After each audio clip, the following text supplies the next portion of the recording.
Investasi pertahanan yang dilakukan Kementerian Prabowo Subianto diprediksi akan siap pakai dalam kurun waktu 3 hingga 5 tahun ke depan. Adapun investasi pertahanan ini tak terlepas untuk memberikan keuntungan bagi masyarakat Indonesia dan keutuhan NKRI, serta menjamin keberlangsungan pembangunan nasional. Tak hanya itu saja, Menteri Pertahanan Prabowo Subianto punya strategi untuk membuat efek jera alias takut negara lain dengan memborong alat utama sistem pertahanan atau alutsista seperti senjata dan kapal perang canggih. Puluhan triliun siap dikeluarkan agar militer Indonesia ditakuti lawan. Ngeri ya? Lantas apa saja cara yang akan dilakukan? Berikut ini akan kita ulas kekuatan militer RI yang makin sangar di bawah kendali Prabowo. Alutsista yang diborong Prabowo.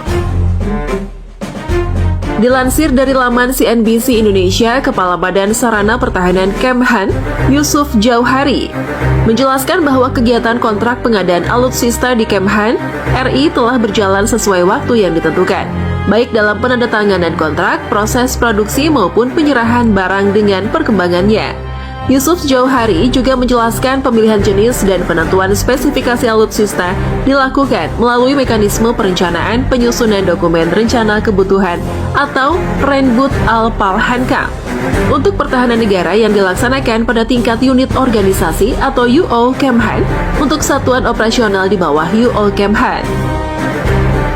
UO Mabes TNI untuk satuan operasional di bawah UO Mabes TNI dan UO Mabes Angkatan untuk satuan operasional di bawah UO Mabes Angkatan yang terbagi dalam Renbud jangka panjang, jangka menengah, dan jangka pendek dengan berpedoman kepada kebijakan umum pertahanan negara, postur pertahanan negara, dan strategi pertahanan negara.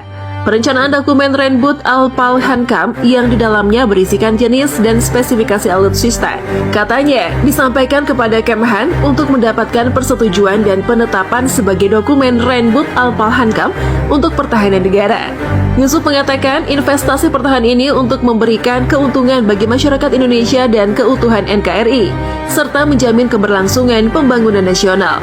Pemenuhan kebutuhan TNI dalam membangun sistem pertahanan dan keamanan negara yang handal juga dapat menangkal semua ancaman, baik dari dalam maupun dari luar negeri, dengan melaksanakan modernisasi alutsista melalui peningkatan kemampuan alutsista yang sudah ada, penggantian alutsista yang sudah tua atau tidak efektif dan efisien lagi dalam penggunaan, dan menambah kuantitas alutsista tersebut sesuai pergelarannya di seluruh wilayah Indonesia.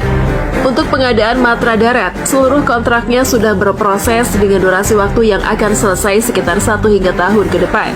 Sedangkan untuk matra laut akan berproses dan diprediksi selesai sekitar 2 hingga 5 tahun ke depan. Dan pengadaan matra udara, seluruh kontraknya sudah berproses dan akan selesai dengan prediksi kurun waktu sekitar 2 hingga 4 tahun ke depan. Sementara untuk pengadaan peningkatan fasilitas kesehatan TNI, seluruh kontraknya sudah berproses dengan durasi waktu sekitar 1 tahun akan selesai. Yusuf menyebut beberapa daftar pengadaan alutsista yang dipesan merupakan kerjasama antara Kemhan RI dengan BUMN dan swasta.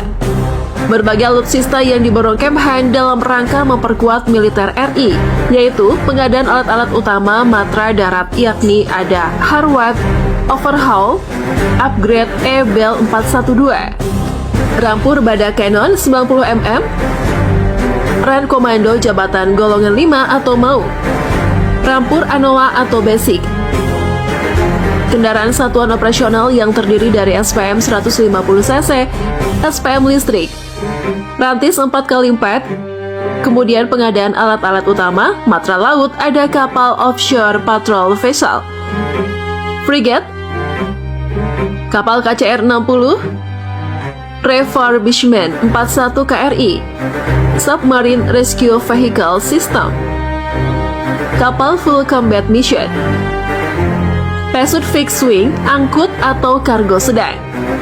Tak hanya itu saja, pengadaan alat-alat utama matra udara ada juga loh. Di antaranya pesawat Rafale dan dukungannya, pesawat A400M dan dukungannya, pesawat angkut berat yakni pesawat C-130J30 Super Hercules, modernisasi pesawat C-130H HS AMRCA Mirage 2000 beserta dukungannya, pesawat lift dan dukungannya, dan untuk pengadaan peningkatan fasilitas kesehatan TNI, meliputi fasilitas kesehatan TNI AD, TNI AL, dan TNI AU.